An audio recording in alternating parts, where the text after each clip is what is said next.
শুভ সন্ধ্যা। পরমেশ্বর ভগবানকে স্মরণ করে তার শ্রীচরণে শতকোটি প্রণাম নিবেদন করে আমরা আজকে আমাদের সান্ধ্যকালীন আধ্যাত্মিক অনুষ্ঠানে আরম্ভ করছি। ও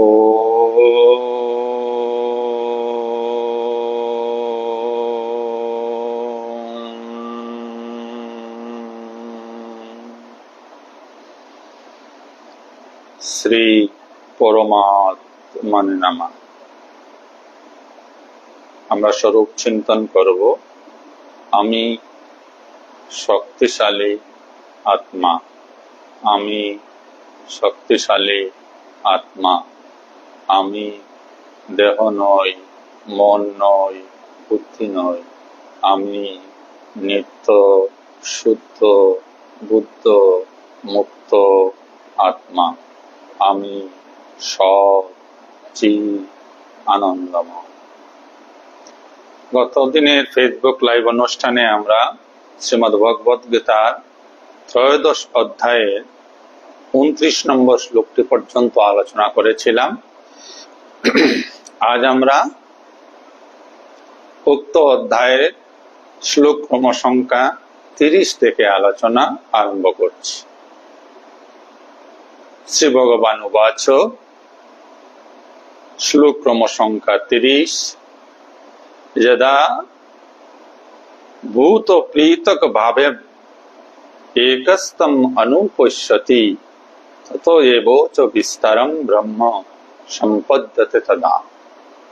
যদা ভূত পৃথক ভাবম একস্তম অনুপশ্যতি ততো এব চ বিস্তরম ব্রহ্ম সম্পদ্যতে তদা। যখন সাধক প্রাণীসমূহের পৃথক পৃথক ভাবগুলি এক প্রকৃতিতেই অবস্থিত দেখেন এবং সেই প্রকৃতি থেকেই তাদের বিস্তার অনুভব করেন, তখন তিনি ব্রহ্মকে প্রাপ্ত হন। কখন একজন সাধককে আমরা ব্রহ্মজ্ঞানী হিসাবে জানব, বা আমরা নিজেদেরকে কখন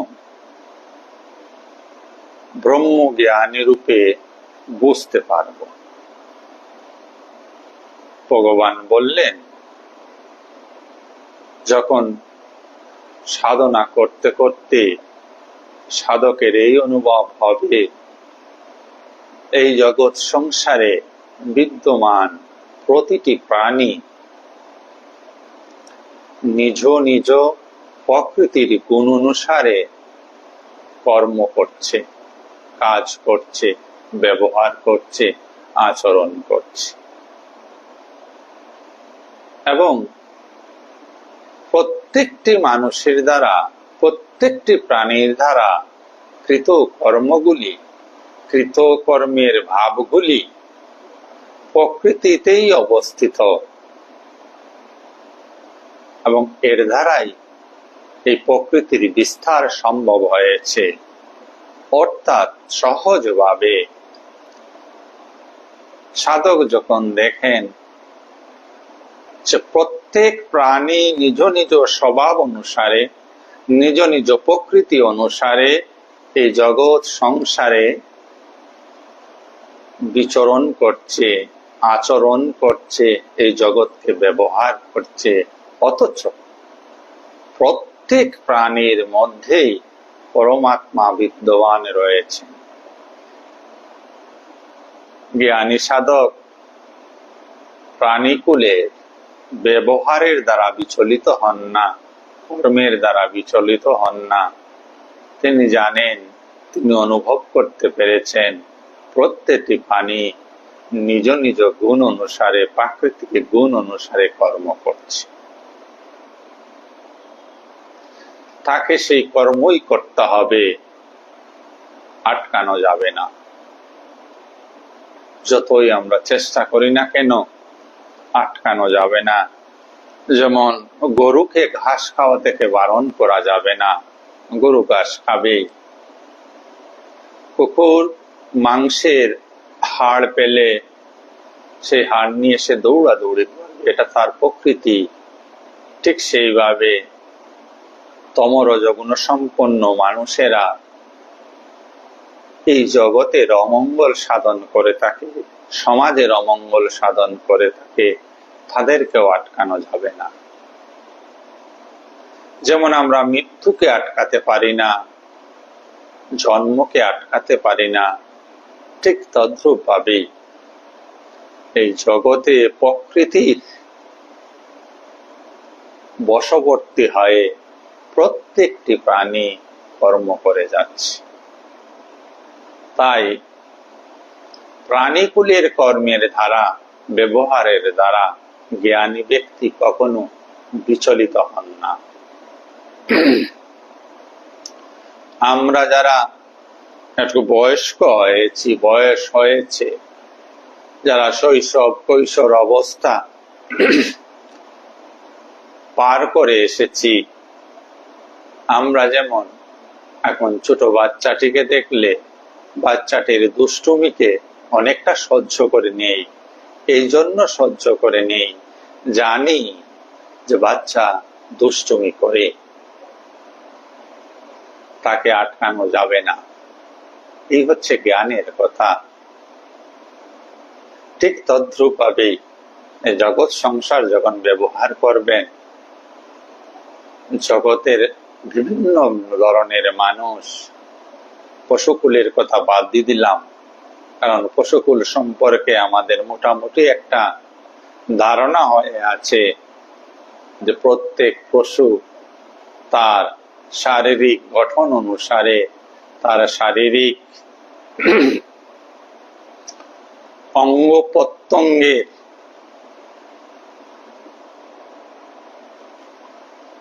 বিন্যাস অনুসারে, কেউ কোনো পশু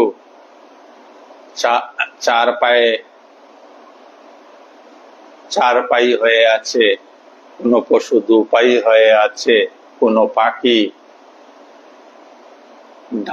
পাখির ডানা আছে, সে ডানা দিয়ে উঠছে। এই পশুকুলের বিষয়টা, যেমন সাপের ক্ষেত্রেও আমরা জানি তাকে আঘাত করলে সে ছোবল দেবে। তো পশুকুলের বিষয়টা আমাদেরকে এত বেশি চিন্তিত করে না, কিন্তু মানুষের ব্যবহারের দ্বারা আমরা কিন্তু প্রতিনিয়ত ক্ষতবিক্ষত হয়ে যাই। এই জায়গায় সাধককে সাবধান হতে হবে। মানুষের ব্যবহার যেন আপনাকে বিচলিত না করে।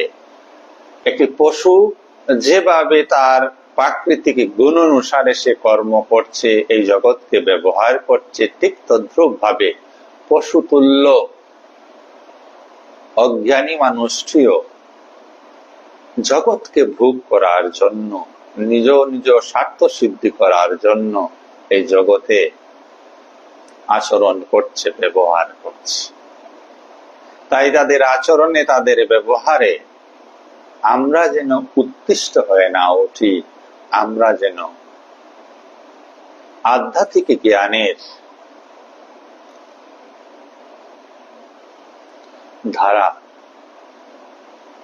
বিচার করে কোন জায়গায় আমরা অবস্থান করব, কার সঙ্গ করব, কাকে বর্জন করব, কাকে পাত্তা দেব, কার থেকে দূরে থাকব, তা যেন নিজে নিজে বিচার করি আধ্যাত্মিক দৃষ্টিকোণের মাধ্যমে।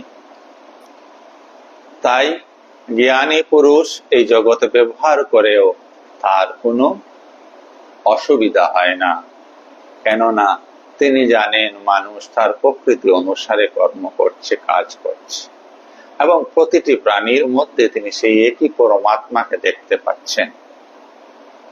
যার এই ধরনের মন তৈরি হয়ে গেছে, তিনি বুঝতে হবে ব্রহ্ম প্রাপ্তি হয়েছেন, অর্থাৎ আত্মজ্ঞান লাভ হয়েছে। আমরা তার পরবর্তী শ্লোকের দিকে অগ্রসর হচ্ছি। শ্লোক ক্রম সংখ্যা 31। অনাদিত্থাৎ নির্গুণাত্মাৎ পরম আত্ময়ম অব্যয়ম শরীরস্থপি কুন্তেয় নো করতি নো লিখপতি। হে কুন্তেয় মানে অর্জুন, এই পুরুষ স্বয়ং অনাদি ও গুণরহিত হওয়ায় তিনি অবিনাশী পরমাত্মা স্বরূপী। এই শরীরে অবস্থান করেও তিনি কিছুই করেন না এবং কিছুতে লিপ্ত হন না। আমরা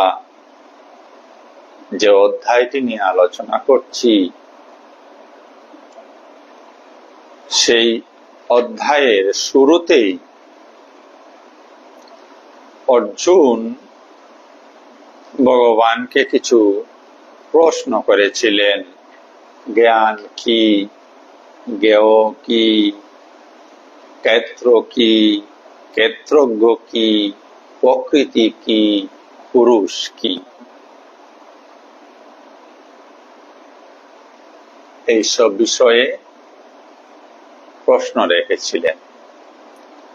প্রসঙ্গত এখানে বলে রাখি, এই অধ্যায়টির নামকরণ কোন গীতায় ক্ষেত্র, ক্ষেত্রজ্ঞ, যুগ, আবার কোন গীতায় প্রকৃতি, পুরুষ, যুগ। ভগবান শ্রীকৃষ্ণ 31 নম্বর শ্লোকে বললেন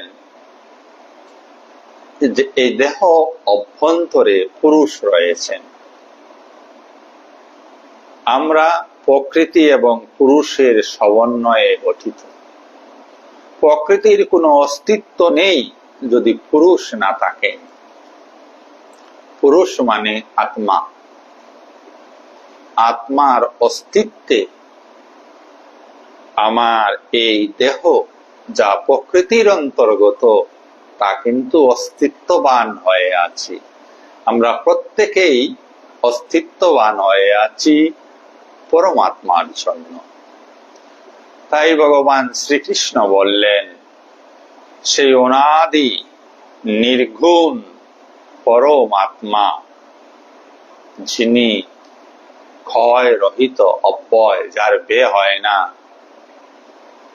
অর্থাৎ তিনি সমস্ত গুণ রহিত, সত রজ তম গুণ রহিত বলে তাকে নির্গুণ বলা হয়।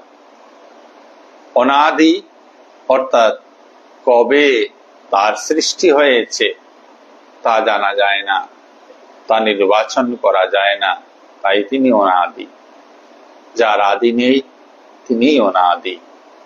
আপনি আমি প্রত্যেকেই অনাদি। পুরুষের দিক দিয়ে, শরীরের দিক দিয়ে শরীরের আদি আছে, অর্থাৎ জন্ম সময় আছে এবং একটা সময় পরে এই দেহে মৃত্যু হয়ে যাবে। পুরুষ স্বতন্ত্র, আত্মা স্বতন্ত্র, আর এই দেহ প্রকৃতির অধীন। প্রকৃতি পুরুষের অধীন। সহজ ভাষায় আমার আপনার দেহ পুরুষের অধীন, আত্মার অধীন। আত্মাকে বর্ণনা করতে গিয়ে ভগবান শ্রীকৃষ্ণ বললেন, সেই আত্মা বা পুরুষ অনাদি এবং গুণরহিত। যেখানে গুণ রয়েছে সেখানেই কর্ম রয়েছে, কর্ম চাঞ্চল্যতা রয়েছে। পরমাত্মা গুণরহিত, তাই কর্ম চঞ্চলতা নেই। ভগবান শ্রীকৃষ্ণ বললেন, যদিও এই দেহে পরমাত্মা বা পুরুষ অবস্থান করেন, তথাপিও এই পুরুষ কিছুই করেন না, কোনো কিছুতেই তিনি লিপ্ত হন না। এই কথাটাকে ভালোভাবে বুঝতে হবে। কতদিন আলোচনাও হয়েছে। আপনি যখন রাস্তায় হাঁটছেন, আপনার শরীর হাঁটছে, আপনি স্বয়ং হাঁটছেন না। স্বয়ং বলতে এখানে আত্মাকে বোঝানো হচ্ছে। আপনার মূল স্বরূপ সেটা হাঁটে না, সেটা স্থির। সেটা স্থির আছে বলেই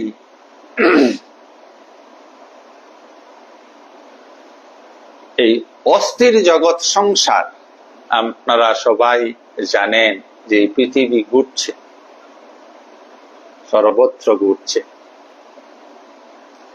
এমনকি এক খণ্ড পাথরকে যদি টুকরো টুকরো করে ফেলেন, তার একজন যে কণা, যেখানে নিউট্রন, প্রোটন, ইলেকট্রন রয়েছে, সেটাও ঘুরছে। তো পাথরটিকে এমনি সাধারণ দৃষ্টিতে দেখলে মনে হবে সে স্থির হয়ে আছে, কিন্তু না, সে স্থির নেই। তার অণু সর্বদা ঘুরছে। এই দেহ বুধ মনে হয় যেন স্থির হয়ে আছে, কিন্তু দেখেন এই দেহের মধ্যে কত পরিবর্তন হয়ে গেছে। এই মুহূর্তেও পরিবর্তন হয়ে চলছে। তাই কোন জিনিসের যদি পরিবর্তন হতে হয়, তাহলে তাকে একটা স্থির জিনিসের উপর আশ্রিত হতে হবে। যেমন আমরা সিনেমা দেখি, সিনেমা হলে গিয়ে, বা টিভিতে সিনেমা দেখি, টিভির পর্দাটা স্থির হয়ে আছে, তার উপরেই ছবিগুলি আসা যাওয়া করছে। ছবিগুলি অস্থির, টিভির পর্দা স্থির। ঠিক তদ্রূপ ভাবে আত্মা স্থির, তার উপরেই প্রকৃতি অস্থির অবস্থা আছে। তাই বলা হলো এই দেহের মধ্যে আত্মা রয়েছে, কিন্তু সেই আত্মা কিছু করেন না, কোনো কিছুতে লিপ্ত হন না। তাই যখনই আমরা কোনো কর্ম করি, মনে মনে এই ধারণাটা যেন আমরা সবল করি, আমি কিচ্ছু করছি না, যা করছে আমার দেহ করছে। আমি ভাত খাচ্ছি না, আমার দেহ ভাত খাচ্ছে। আমি শ্বাস প্রশ্বাস নিচ্ছি না, আমার দেহ শ্বাস প্রশ্বাস নিচ্ছে। আমি হাঁটছি না, আমার দেহ হাঁটছে। আমি ঘুমাচ্ছি না, ভালো করে এটা শুনুন, আমি ঘুমাচ্ছি না, আমার দেহ ঘুমাচ্ছে। যদি আমি ঘুমিয়ে যেতাম, তাহলে নিদ্রিত অবস্থায় স্বপ্নের কথা, গভীর নিদ্রার কথা পরের দিন সকালে আমি জানতে পারতাম না। অতএব আমি ঘুমাই না। এইটাকে ধারণা করুন। ধারণা করলেই বুঝতে পারবেন যে আপনি সেই পুরুষ যে কোনো কর্মে যুক্ত নয়, কোনো কর্মে লিপ্ত নয়, সদা জাগ্রত, স্থির, অব্যয়, অনাদি, কোনো সমস্ত গুণরহিত। আমরা সবাই সেই পুরুষ।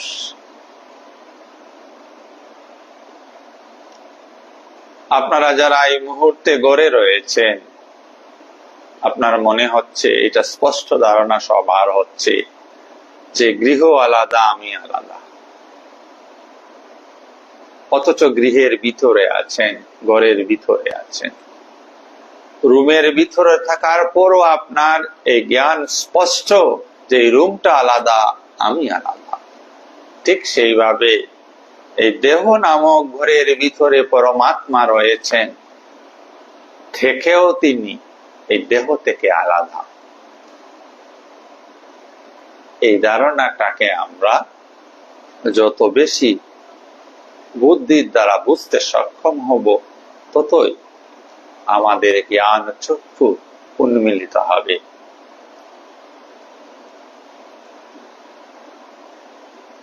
ন করতি ন লিপ্যতি, কিছু করি না, কিছুতে লিপ্ত হই না। লিপ্ত হওয়া কথাটা আমরা একটু বোঝার চেষ্টা করি। যেমন এই ঘড়িটি দেখা যাচ্ছে, দেখার সাথে সাথেই আপনি বা আমি কিভাবে লিপ্ত হচ্ছি দেখুন। শুধু ঘড়ি, ওইখানে আমরা ক্লান্ত হয়ে যাইনি। এই ঘড়ি কোন কোম্পানির ঘড়ি, এই ঘড়ির আকৃতি কি, এটা হাত ঘড়ি না টেবল ঘড়ি, এটার কালার কি, বিভিন্ন গুচ্ছিতে আমরা যুক্ত হয়ে যাই। আমরা শুধু একটি মানুষের সঙ্গে গল্প করি না, ওই মানুষটি বিভিন্ন দিকে আমরা লিপ্ত হয়ে যাই, যে আমার ওই মানুষটির সঙ্গে কথা বলে কি লাভ হবে, আমার ভবিষ্যতে কি লাভ লোকসান হবে, এই মুহূর্তে কি হচ্ছে, কেন আমি তার সঙ্গে কথা বলছি। এই আমাদের লিপ্ততা, এই লিপ্ততা জনিত আসক্তি চলে আসে। তো এইগুলি কিভাবে ত্যাগ হবে?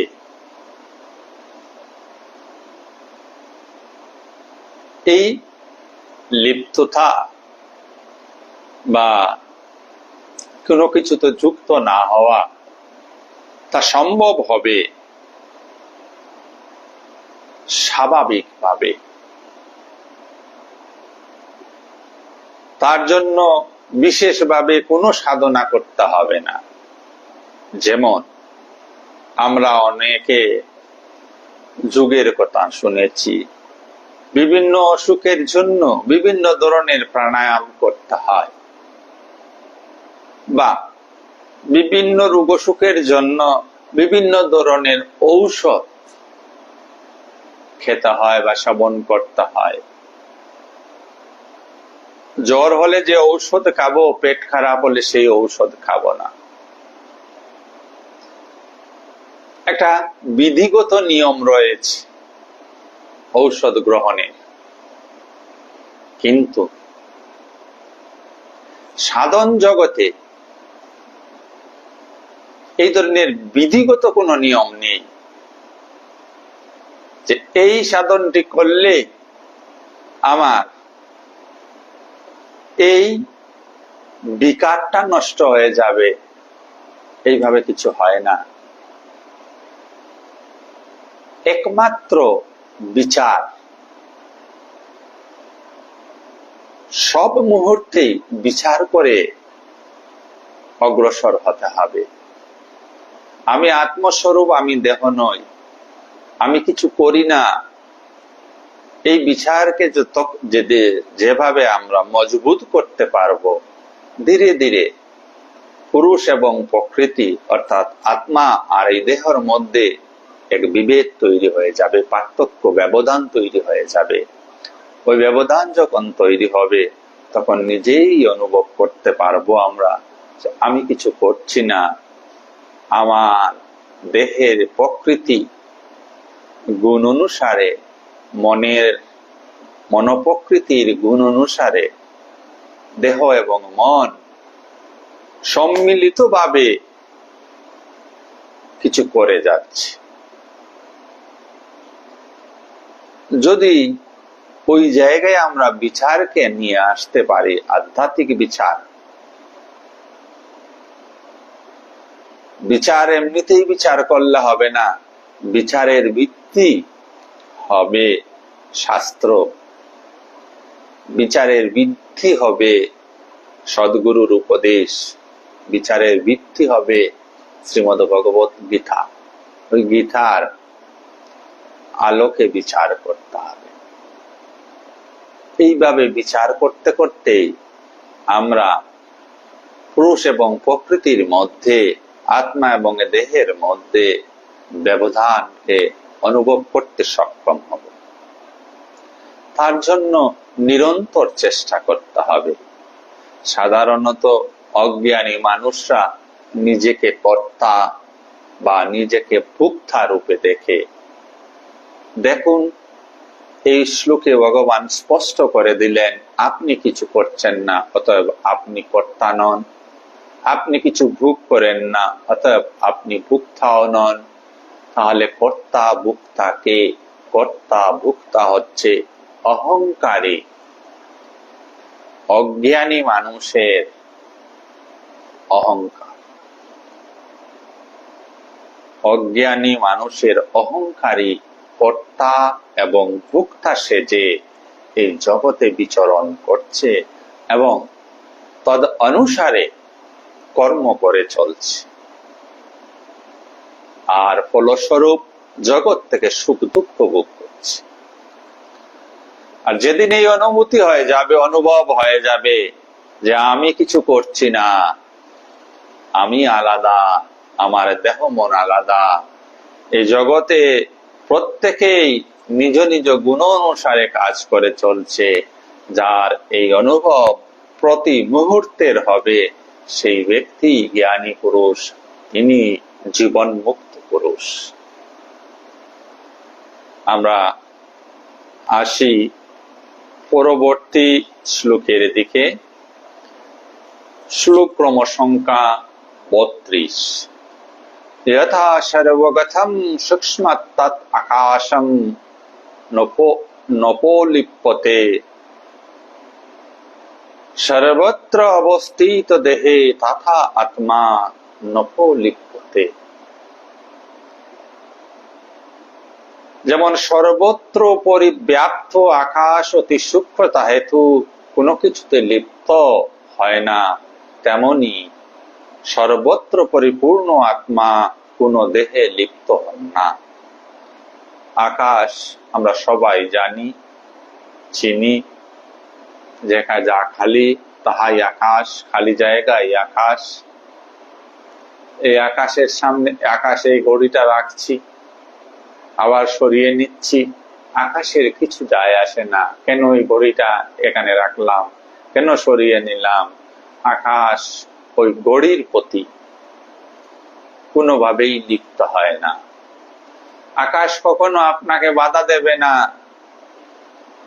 যে ভূখণ্ডের মধ্যে আপনি একটি বাড়ি তৈরি করুন, আকাশ আপনাকে বাধা দেবে না। আকাশ দুঃখিত হয় না, সুখীও হয় না। আকাশের কাজই হচ্ছে সবাইকে আশ্রয় দেওয়া, অবকাশ দেওয়া। আকাশ সর্বত্র ব্যাপ্ত হয়ে আছে, কিন্তু কোনো কিছুর সঙ্গে সে লিপ্ত নয়। আজকে এইখানে যে বিল্ডিংটা আছে, কাল যদি সে বিল্ডিংটা ভেঙে যায়, আকাশ কান্নাকাটি করে না, দুঃখিত হয় না। ঠিক তদ্রূপ ভাবে এই দেহস্থ আত্মা এই দেহের রোগ সুখে, এই দেহের আঘাতে, এই মনের দেহস্থ মনের আঘাতে, মনের সুখ দুঃখে আত্মা কখনো বিচলিত হন না, লিপ্ত হন না। তিনি এই সমস্ত কিছুর বাইরে।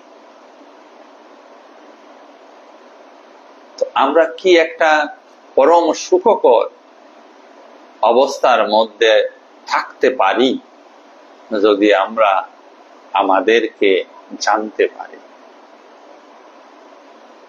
যত সব জঞ্জাল, যন্ত্রণা, কষ্ট এ জগতে আমরা ভোগ করছি, শুধুমাত্র আমাদের অজ্ঞানতার জন্য, শুধুমাত্র আমাদের প্রতিটি বিষয়, বস্তু, ব্যক্তিতে লিপ্ত হওয়ার জন্য, নিজেকে কর্তা ভাবে ভাবার জন্য, নিজেকে এই জগতের ভোক্তা বলে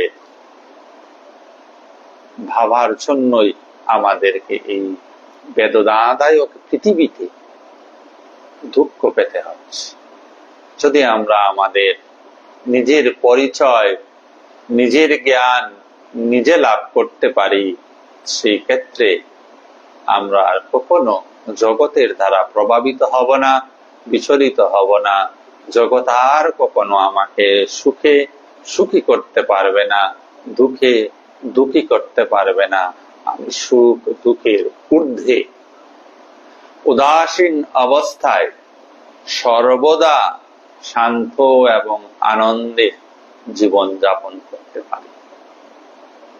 এই অধ্যায়ের শেষ শ্লোক ক্রম সংখ্যা 33।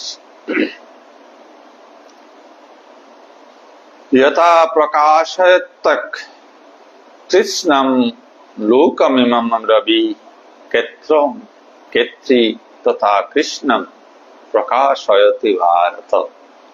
হে ভারত বংশোদ্ভব অর্জুন, যেমন একটি সূর্যই সমস্ত জগৎ চরাচরকে প্রকাশিত করে, তেমনি এই ক্ষেত্রজ্ঞ বা আত্মা সমস্ত ক্ষেত্রকে প্রকাশ করে।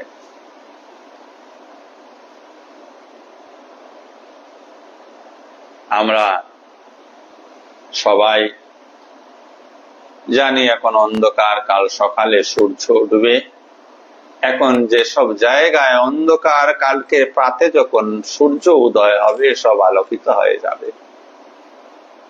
সূর্যের আলো ফুলটিকেও প্রকাশ করবে, আর রাস্তায় পড়ে থাকা বিষটাকেও প্রকাশিত করবে। তাৎপর্য এই, সূর্যের আলো সুন্দরকে প্রকাশিত করবে, অসুন্দরকেও প্রকাশিত করবে, শুভকেও প্রকাশিত করবে, অশুভকে প্রকাশিত করবে। ঠিক তদ্রূপ ভাবেই এই আত্মা, আপনার আমার সমস্ত প্রাণীকুলের ভিতরে বিদ্যমান আত্মা ব্যক্তি বিশেষে, প্রাণী বিশেষে তার শুভকেও প্রকাশ করছেন, অশুভতাকেও প্রকাশ করছেন, তার ভালোকেও প্রকাশ করছেন, তার মন্দকেও প্রকাশ করছেন। ঠিক সমষ্টিগতভাবে যদি আমরা একই আত্মাকে দেখি, তাহলে একই আত্মায় অন্তর্গত এই সমস্ত দেহগুলি, সমস্ত প্রকৃতি, সমস্ত জগৎ প্রকাশিত হচ্ছে। সেই আত্মাই জগৎকে প্রকাশিত করছেন, সেই আত্মাই সূর্যকেও প্রকাশিত করছেন। যে সূর্য জগৎকে প্রকাশিত করে, আত্মা সেই সূর্যকেও প্রকাশিত করে।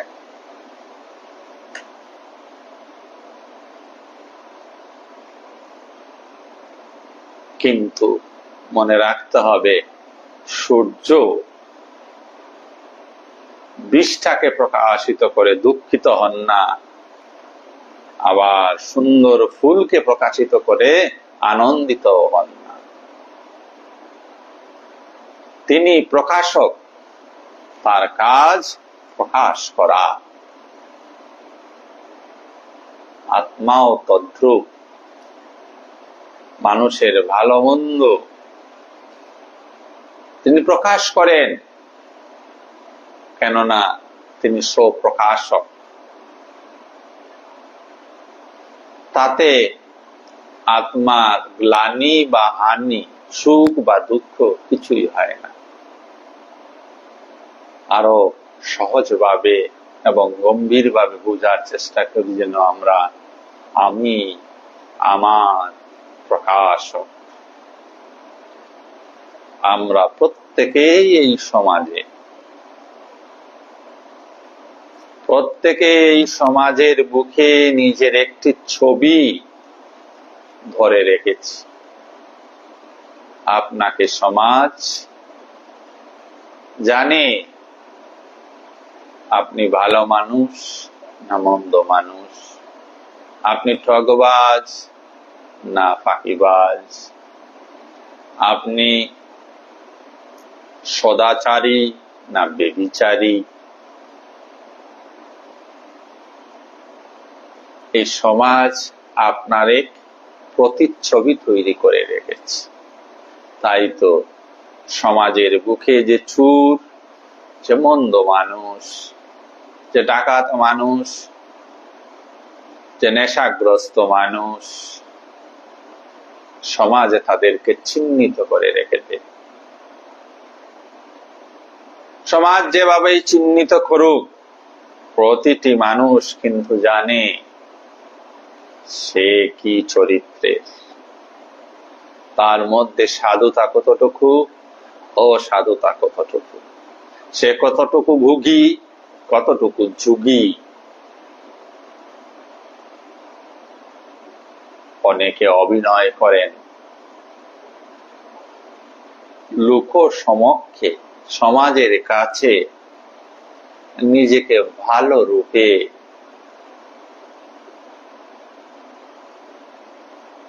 প্রকাশ করার জন্য।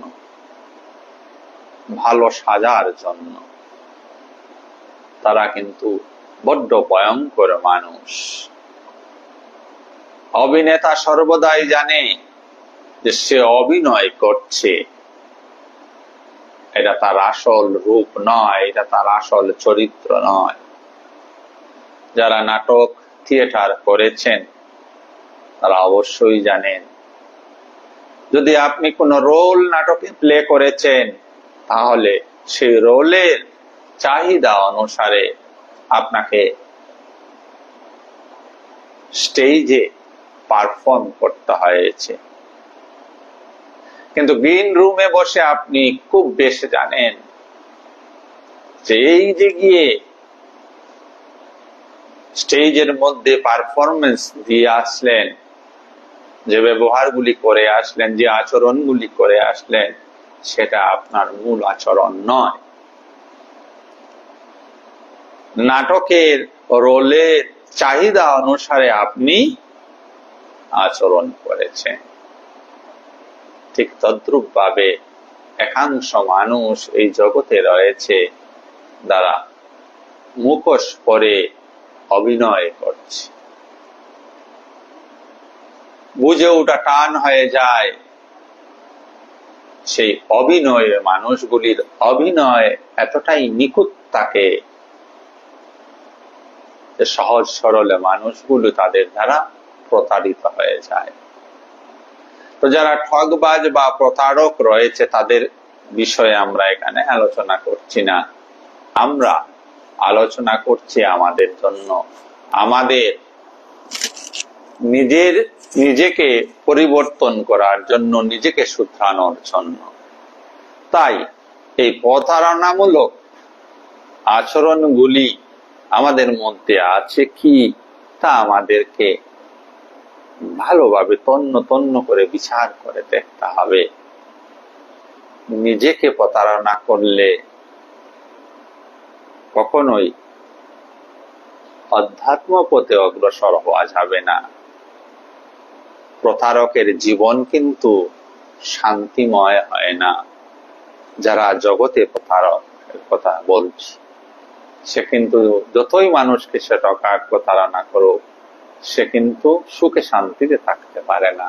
ঠিক তদ্রূপ ভাবে একটা মানুষ যদি সে নিজের সঙ্গে প্রতারণা করে, বিশেষ করে যারা অধ্যাত্ম পথে রয়েছেন তাদের কথা বলছি, নিজেকে আধ্যাত্মিকতার অভিনয় করিয়ে লাভ নেই, আধ্যাত্মিকতার সাজ করে লাভ নেই। যদি অন্তরে আধ্যাত্মিকতার জন্ম না হয়, যদি অন্তরে ভাবভক্তি না আসে, তাহলে লোক দেখানোর জন্য আধ্যাত্মিকতা করে নিজেকেই আমরা প্রতারণা করছি। আর এই প্রতারণার জন্য আমাদেরকে বিশেষ দুঃখ কষ্ট ভোগ করতেই হবে। ইহাই নিয়ম। প্রকৃতির কোন নিয়মের ব্যতিক্রম হয় না। সৎকর্ম সৎ ফল, অসৎকর্ম অসৎ ফল, এবং তাৎক্ষণিকভাবেই পেয়ে যাবেন।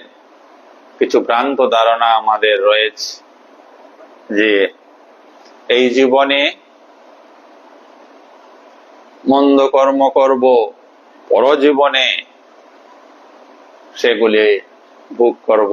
পরজীবনকে দেখেছি। আজ্ঞে না, এই জন্মেই সব হিসাব দিয়ে যেতে হবে। আগুনে হাত দিয়ে দেখুন তো, এই জীবনে আগুনে হাত দিলাম, পরজীবনে হাত পুড়াবে, তা কি হয়? না, আগুনে হাত দেওয়ার সাথে সাথেই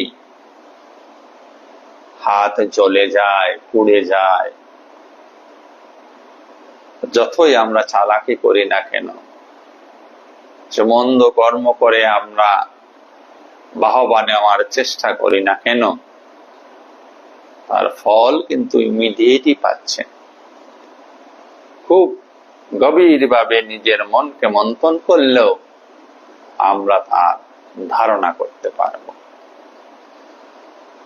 যা হোক, আজকের আলোচনা আমরা এখানে সমাপ্ত করছি। আমরা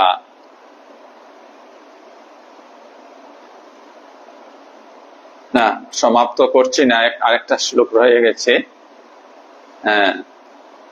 শেষ শ্লোকটা হচ্ছে 34 নম্বর। ভগবান উবাচ ক্ষেত্রজ্ঞয়োরেবং অন্তরং জ্ঞান চক্ষুষা ভূত প্রকৃতি মুখ্যঞ্চ বিদুর্জান্তি তে পরম। এইভাবে যারা জ্ঞানচক্ষুর সাহায্যে ক্ষেত্র ও ক্ষেত্রজ্ঞের প্রভেদ, পুরুষ এবং প্রকৃতির প্রভেদ থেকে নিজেকে পৃথক ভাবে জানেন, তারা পরমাত্মাকে লাভ করেন। তাই নিজের মধ্যেই পুরুষ আছেন, নিজের মধ্যে এই দেহেই প্রকৃতি। আপনি ক্ষেত্রজ্ঞ, আপনি ক্ষেত্র, এর ব্যবধানটাকে জানুন, এর ব্যবধানটাকে অনুভব যিনি করতে পারেন, তিনি পরমাত্মা লাভ করেছেন, তিনি নিজেকে জেনেছেন, তিনি আত্মজ্ঞানী, তিনি জ্ঞানী, তিনি মহাপুরুষ। জেনেছিলেন রামকৃষ্ণদেব, বুদ্ধদেব, মহাবীর, যীশু খ্রিস্ট, তারা জেনেছিলেন। আরো অনেকে আছেন, অনেকে আছেন বলতে সারা পৃথিবীর লোক নয়, মুষ্টিময় আরো কিছু আছেন, বিবেকানন্দ, এরা জেনেছিলেন নিজেকে। জেনে এরা ওই দুটাকে আলাদা করতে পেরেছিলেন, আলাদা পৃথকীকরণ করে ওরা শান্তি এবং আনন্দে জীবন বেঁচেছিলেন। মহাপুরুষের জীবনে আছেটা কি? শান্তি এবং আনন্দ, প্রেম, ভালোবাসা। এগুলি জ্ঞান বিচারের সাহায্যে যেমন যেমন নিজেকে জানতে পারবো আমরা, যত আমার পরিচয় আমার কাছে স্পষ্ট হবে, ততই আমি স্বরূপের দিকে অগ্রসর হব, আমার আত্মার দিকে আমি অগ্রসর হব। আর যত আত্মার সন্নিকটবর্তী হব, ততই শান্তি, প্রেম, ভালোবাসা, আনন্দ ভরপুর ভাবে এই জীবনে নেমে আসবে। এই অধ্যায় এখানে শেষ হলো, সমাপ্ত হলো।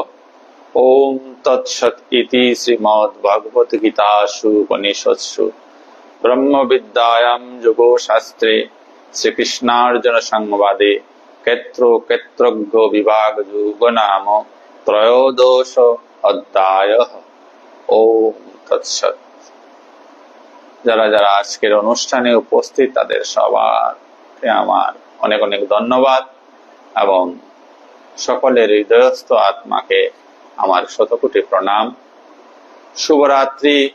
সবাই ভালো থাকবেন, সুস্থ থাকবেন, আনন্দে থাকবেন।